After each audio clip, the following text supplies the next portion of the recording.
332페이지입니다. 프로그래머가 논리로 세상을 지배하기 시작한 순간, 논리의 부활을 주도한 사람들은 프로그래머로 알려진 통계학자 집단이었다.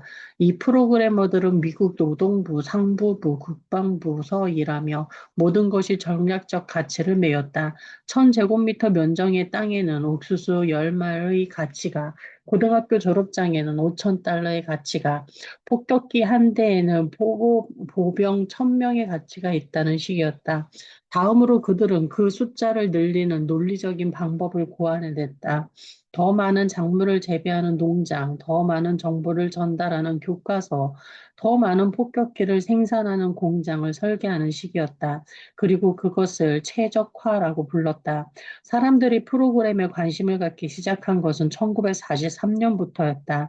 그 해에 최적화라는 용어는 유명 출판물에 전년보다 2배 많이 등장했다. 그 다음 해에도 같은 일이 일어났다. 그 다음 해 또 그 다음 해도 마찬가지였다. 사실 최적은 오늘날까지 계속 인기를 끌고 있다. 이제는 비즈니스, 제조, 기술, 금융, 의료, 스포츠, 광고, 미디어, 교육 등 현대 문명의 전 영역을 뒤덮는 키워드가 되었다. 이 모든 현상이 왜 1943년에 시작되었을까? 바로 그의 최초의 범용 컴퓨터 애니악이 개발되었기 때문이다. 컴퓨터는 모든 사람을 프로그래머로 만들었다. 이제 우리는 데이터와 그 산물인 사회과학, 통계, 분석, 알고리즘을 중시한다.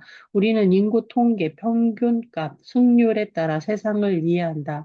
우리는 더 많은 고객을 확보하고 더 많은 제품을 만들고 더 많은 수익을 내고 더 많은 환자를 치료하고 더 많은 게임을 이기고 더 많은 정보를 찾고 더 많은 상품을 판매하고 더 많은 시청자를 유치하고 더 많은 학생을 교육하기 위해 노력한다. 그리고 그 모든 것을 더 빠르고 저렴하게 쉽게 해낸다. 이러한 알고리즘 기반의 삶은 실제로 많은 성과를 낳았지만 한계도 명확하다. 최적화는 기존 제품과 프로세스를 개선할 수 있지만 새로운 것을 창조할 수 없다. 아무리 컴퓨터가 크고 프로그래머가 똑똑해도 논리는 새로운 기술, 새로운 시장, 새로운 예술, 새로운 비즈니스를 발명할 수 없다. 상식에 따르면 그렇다. 하지만 현대사회의 프로그래머들은 이 상식을 뒤집었다. 그들은 자신들의 계산법이 최적화를 넘어 혁신을 일으킬 수 있다고 주장한다. 이는 아리스토텔레스 시대부터 2000년 넘게 내려온 논리학의 주장과 모순된다. 논리는 무엇이 진리인지 계산하지만 혁신은 새로운 것을 창조한다. 아리스토텔레스가 지적했던 진리의 새로움은 없다. 진리는 영원하다. 1 더하기 1은 항상 그리고 앞으로도 이다. 그래서 중세 신학자들은 논리를 신의 언어라 여겼다. 참심함을 신에 대한 죄악으로 취급했다.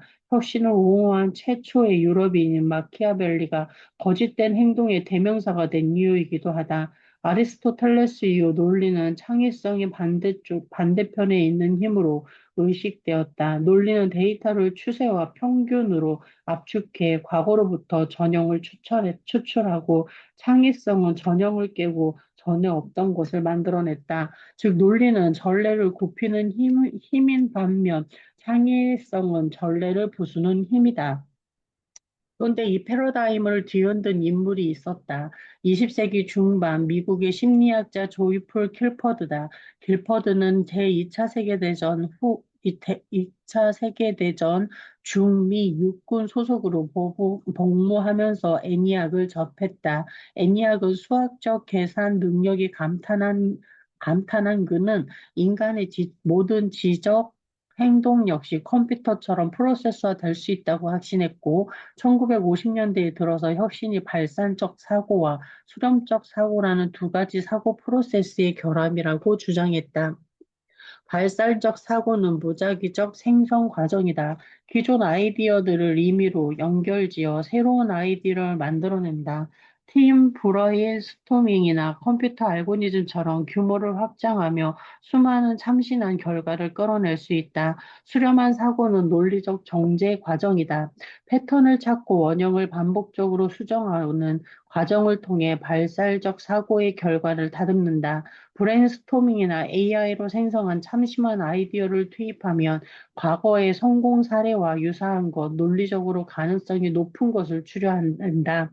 이렇게 무작위 생성과 논리적 정제를 거친 사고 프로세스는 길퍼드의 추종자들에게 아이디에이션으로 불렸고 프로그래머들은 이 방법을 받아들였다. 20세기 후반 그들은 기업과 학교에 아이디에이션을 도입했고 이는 디자인 싱킹과 경영 문제 해결의 기반이 되었다. 그리고 21세기에 이르러 프로그래머들은 길버드의 궁극적인 꿈을 이루었다. 아이디에이션을 컴퓨터에 코딩한 것이다. 그 결과 생성형 AI가 탄생했다. 생성형 AI는 혁신의 미래라는 찬사를 받고 있다. 하지만 예술, 기술, 그 어떤 분야의 규칙도 근본적으로 혁신하지 못할 것이다. 이는 상식만으로는 충분히 확인할 수 있다. 생성형 AI는 우리보다 훨씬 무작위적이고 훨씬 논리적이다. 만약 아이디에이션 자체가 혁신의 열쇠였다면 AI는 벌써 인간을 대체했을 것이다. 또한 이 책 앞부분에서 살펴본 뇌의 진화 역사는 프로그래머들이 틀렸음을 분명히 알려준다. 그 역사는 AI가 기껏해야 반쯤만 지능적임을 보여준다. 5억 년 전에 동물의 뇌년이 행동을 발명하기 위해 진화시킨 정신적 하드웨어가 없다. 말하자면 AI는 우리 인간의 회백질 절반은 강화된 상태이고 다른 절반은 뇌 정제수를 받은 상태다. AI는 상식, 상상력, 감정이 없다. 따라서 혁신과 전략, 소통, 리더십에서도 결코 인간을 넘어설 수 없다. 이러한 특수한 기능을 가지려면 우리 뇌에는 A, B로 사고하는 회로를 가동해야 한다. 또한 이 기능을 더 잘 수행하려면 아인슈타인, 반 고흐, 마야 안젤로, 스티브 잡스 등 이 책에 등장한 기타 섹스피어 추종자들처럼 스토리 싱킹으로 고유 지능을 갈고 닦아야 한다. 특수요원들과 함께한 고유지능의 검증, 특수요원들에게 이 이론을 공유하자 흥미를 느낀 그들은 검증해 보겠다고 말했다. 그렇게 실험이 시작됐고 내 이론이 타당하다는 것이 검증됐다. 2023년 1월 미 육군은 획기적인 연구라는 수식어를 붙이며 내게 훈장을 수여했다. 토스.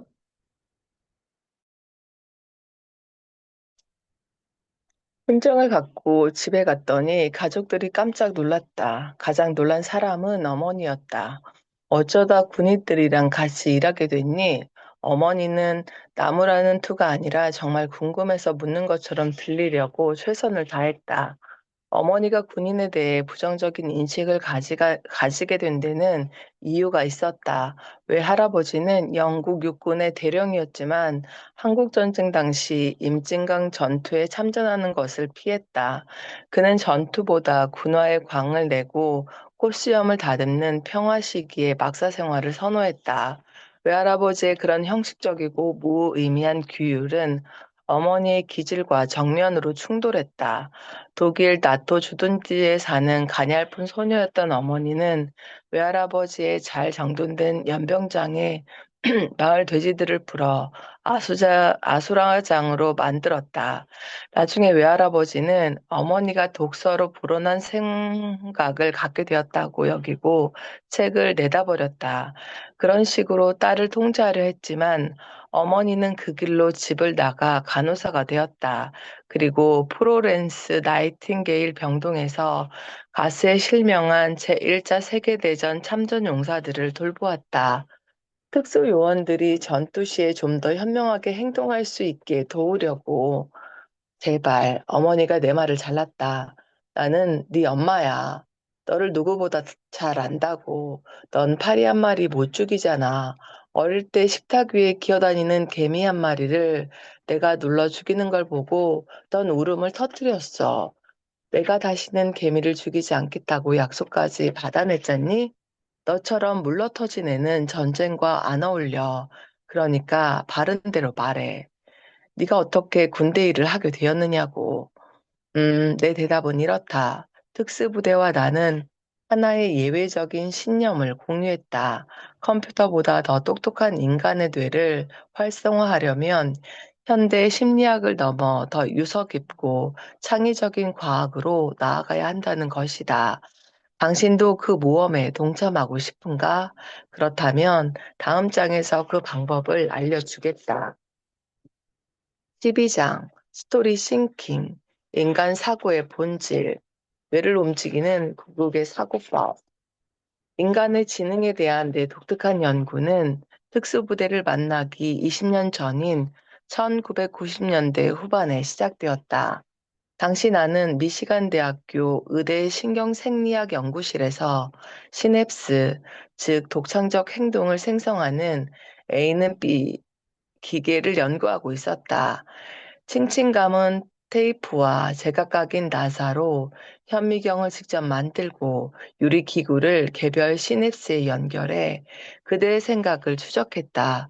그런 다음 유전자 조작으로 돌연변이 시냅스를 설계해 그들의 구조를 바꾸고 다른 방식으로 생각하게 만들었다.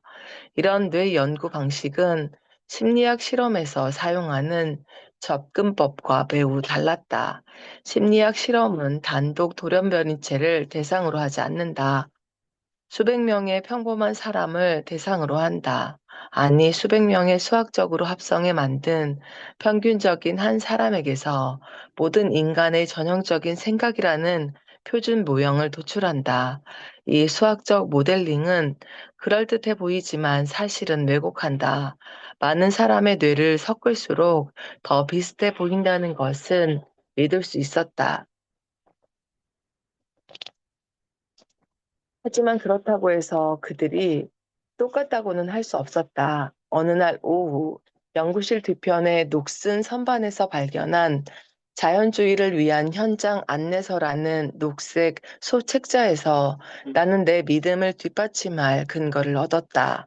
1960년대에 한 대학 강사가 구식 복사기로 직접 만든 이 소책자는 여기저기 번진 타자기 글씨와 섬세한 손그림으로 자연사라는 과학을 설명하고 있었다. 자연사는 고대 로마 플리니우스 같은 선구자들로부터 시작되었지만 오늘날 우리가 아는 과학적 자연사와는 다윈이 자연 선택에 의한 진화를 발견한 19세기에 확립되었다. 그 방법은 겉보기에는 터무니없이 단순하다.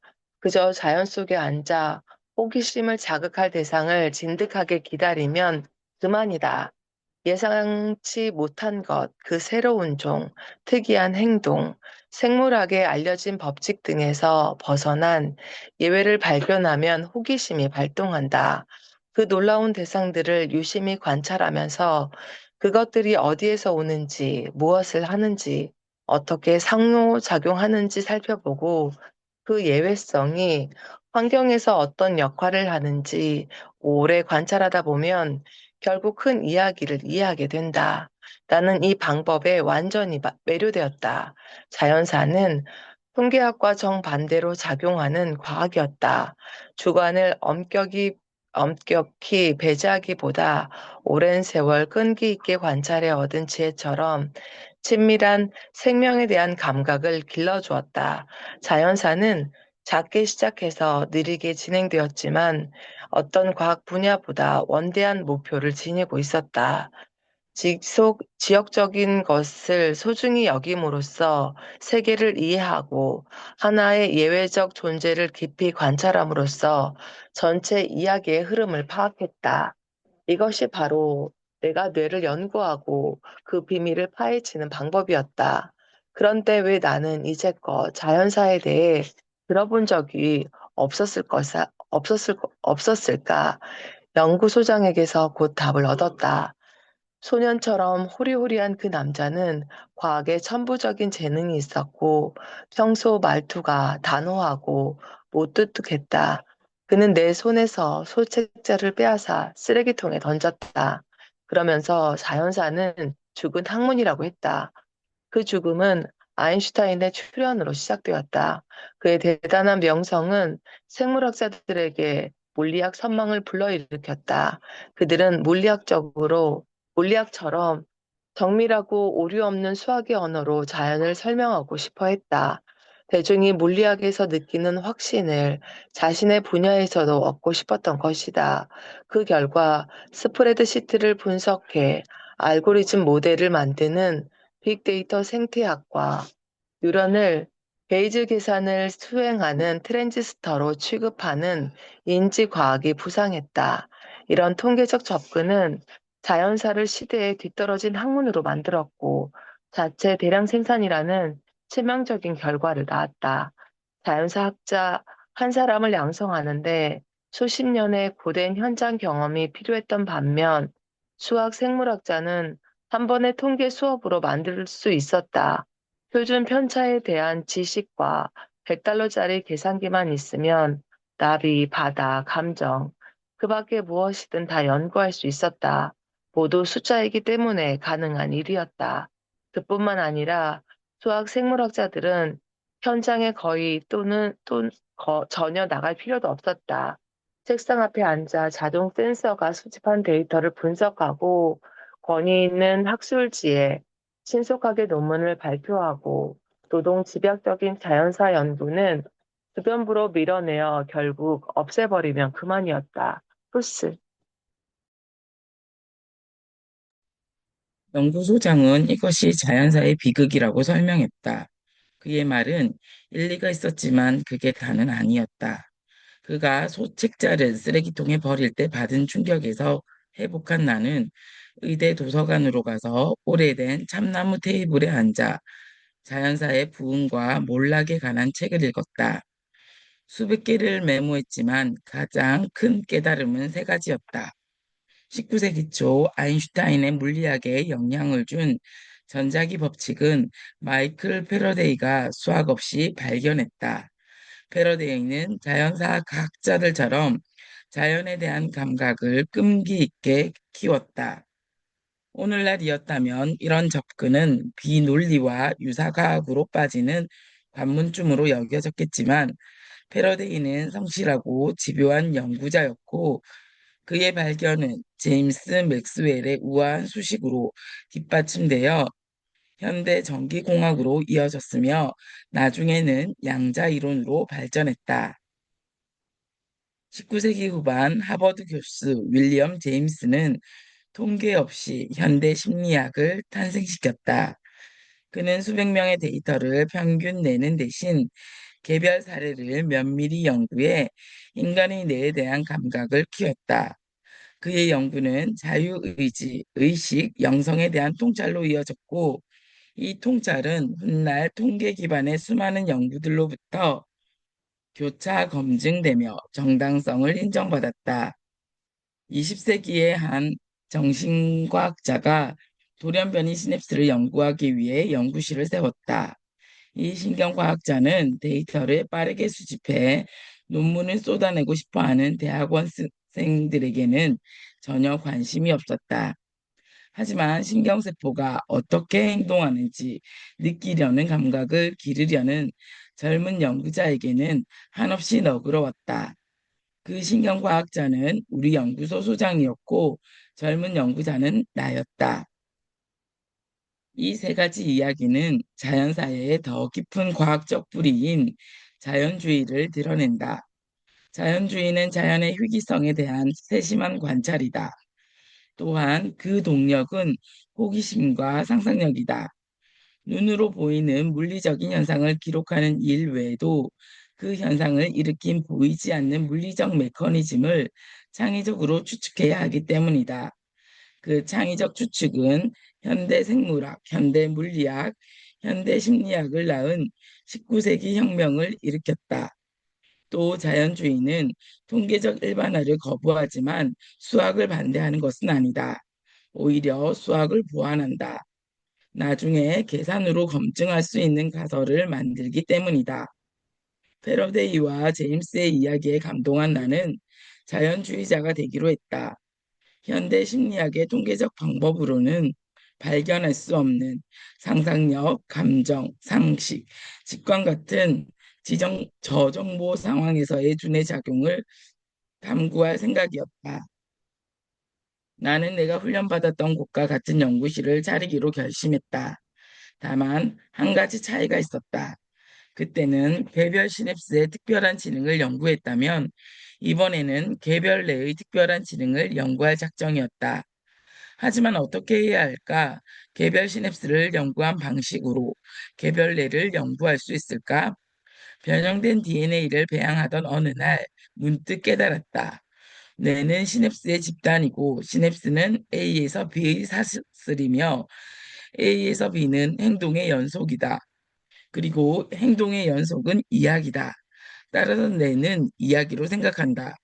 계산으로 설명할 수 없는 인간의 인지 능력을 이해하려면 이야기의 메커니즘을 연구할 필요가 있었다. 이 깨달음은 내게 이론적 해답을 찾게 해주었다. 시간이 흐른 후 그 해답은 당신이 지금 읽고 있는 책으로 정리되었다. 그 핵심 송자를 다시 한번 강조하면 이렇다. 뇌는 이야기로 사고하므로 이야기의 메커니즘을 연구하면 뇌가 어떻게 작동하는지 알 수 있다. 현미경으로 뉴런의 구조를 밝히듯 직감과 상식을 활용해 소설, 신화, 희곡을 분석하는 활동도 그 뇌과학 발전에 기여할 수 있다. 토스. 이것이 내가 얻은 이론적인 해답이었지만 실질적 연구 성과로 이어지기까지는 오랜 세월이 걸렸다. 현미경과 뉴런에 대해서는 많이 알아도 소설, 신화, 희곡에 대해서는 아는 바가 거의 없었던 탓이다. 다음 단계의 연구로 나아가기 위해서는 일단 이야기가 어떤 작용을 하는지 알아야 했다. 내가 만약 심리학자였다면 이를 위해 일반적인 이야기 규칙이나 전형적인 패턴을 찾겠다는 계획을 세웠을 것이다. 하지만 나는 전형적인 신화와 블록버스터를 대상으로 인구 통계학적 연구를 하는 대신 보다 자연사학자의 비통계적 접근 방식으로 개별 뇌의 고유한 프로세서를 탐구하고 싶었다. 그러려면 독창적인 소설가나 작가주의 영화 감독처럼 이야기를 창조하는 혁신가들과 어울리며 그들을 관찰해야 했다. 하지만 어떤 창조자가 내게 그런 접근을 허락할까? 누가 구식 과학을 하는 초보 연구자에게 가장 사적인 틈새를 파고들 권한을 줄까? 눈 내리는 밤중에 의대 실험실에서 집으로 가던 길에 셰익스피어를 연구해야겠다는 생각이 번뜩 떠올랐다. 중학생 때 숙제로 읽은 이후로는 가까이 한 적이 없는 셰익스피어였다. 숙제를 할 때도 별로였다. 사실 나는 셰익스피어가 싫었다. 어린 시절에 나는 스코틀랜드가 대영 제국의 식민지가 된 탓에 내 조상들이 맥베스를 강제로 읽었을 거라는 생각을 갖고 있었다. 그래도 셰익스피어의 명성은 익히 알고 있었다. 학업을 중단해야 했던 시골 청년이 대도시로 가서 세상을 바꾸고 후대의 예술, 과학, 기술, 의학, 정치 혁신에 영향을 주었다. 셰익스피어는 수학적 사고로 이 모든 업적을 이룬 것이 아니었다. 그는 직관, 상상력, 감정, 상식이 탁월했고 내가 연구하고 싶었던 두뇌 프로세스에 관한 한 역사상 가장 위대한 전문가였다. 그렇다면 셰익스피어에게서 인간의 특별한 직접 능력을 배울 수 있을까? 나는 그렇다고 생각한다. 끈질긴 호기심을 품고 오랫동안 그의 뛰어난 작품 연구에 몰두해야 한다면 가능할 것이다. 처음에는, 아니 끝까지 힘들겠지만 그래도 좋을 것이다. 의대 1년 차에 시체 해부 실습을 할 때처럼 내 탐구가 아무리 서툴러도 셰익스피어의 심기를 거스르지는 않았을 테니까. 만약 그 녹색 소책자에 깊이 감동하지 않았다면 터무니없는 계획처럼 보였을 것이다. 하지만 오히려 마음이 설렜다. 그래서 나는 예일대학교에 들어가 문학 박사 과정을 시작했다. 고등학교 때 읽었던 문고본 헨리 5세의 한 권을 들고서 연구실을 떠날 때 신경과학과 심리학을 같이 공부하던 동료들은 내게 인생을 낭비하지 말라고 했다. 하지만 그들은 이후에 일어난 일을 목격하고 마음을 바꾸었다. 예일대학교에서 셰익스피어를 만나다. 그 다음 과정들은 빨리 진행되지 않았다. 수년간 비전형적 뇌세포를 연구한 경험을 바탕으로 나는 르네상스 문학에 대한 기이한 이론을 펼쳐 예일대 교수를 당황시키고 동료들을 즐겁게 했다. 그 때문에 박사학위를 그만두라는 권유를 2차례나 받았다. 하지만 시간이 흐르면서 내 특이한 배경은 오히려 강점이 되었다. 동료들과 다르게 문학을 읽고 그들이 못 보는 것을 볼 수 있었다. 결국 셰익스피어에 대한 간단하지만 독창적인 이론에 도달했다. 셰익스피어는 효과적인 이야기를 만들어내는 방법을 고안했다. 그는 단순히 아름다운 글을 빚어낸 위대한 언어학자 그 이상이었다. 그는 이야기를 창조하고 또 끊임없이 새롭게 바꾸는 영민한 혁신가였다. 예일대학교에서 학위를 마치고 뉴욕 의학 아카데미에서 여름을 보낸 후 스탠퍼드 대학교에 새로 설립된 인문학 연구소 자리를 얻었다. 일주일에 2차례 대학교에 가서 셰익스피어의 강의를 하는 것 외에는 아무 책임이 없었다.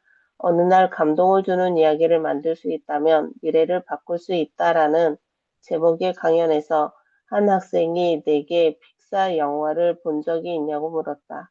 학생은 픽사의 영화가 셰익스피어처럼 감동을 주는 신선한 이야기를 들려주는 것 같다고 했다. 영웅의 모험 같은 전형적인 할리우드 공식을 따르기보다 독창적이고 효과적인 이야기를 만들기 때문에 권위 있는 상을 휩쓸고 흥행에도 성공한다는 것이었다. 강연을 마치고 15분 뒤 나는 내 연구실에서 픽사에 전화했다. 픽사 스튜디오는 샌프란시스코만 건너편에 위치했다. 셰익스피어에 대한 내 생각을 픽사에 전했더니 그들은 나를 스토리 담당 부서에 초청했다. 픽사의 자료실에서 나는 토이스토리 같은 영화들의 풍부하고 무모한 자연사를 알게 되었다. 그 학생이 옳았다. 픽사는 실제로 셰익스피어의 방식을 차용하고 있었다. 전형적인 줄거리를 거부하고 시험적인 서사 구조를 시도했다. 영화 업이 바로 그런 사례였다. 그러던 어느 날 디즈니사가 픽사를 인수했다. 디즈니 측은 아무것도 변하지 않을 거라 약속했지만 우리 모두 그럴 리 없다는 사실을 알았다. 서사 공식을 대량 생산하는 회사가 창의적인 생태계를 장악한 것이었다. 그 속에 생명체는 보존될지언정 살아있지는 못할 터였다. 알데히드에 담긴 뉴런 신세가 될 게 뻔했다. 자연주의를 펼칠 새로운 생태계가 필요했던 나는 로스앤젤레스 남쪽으로 향했다.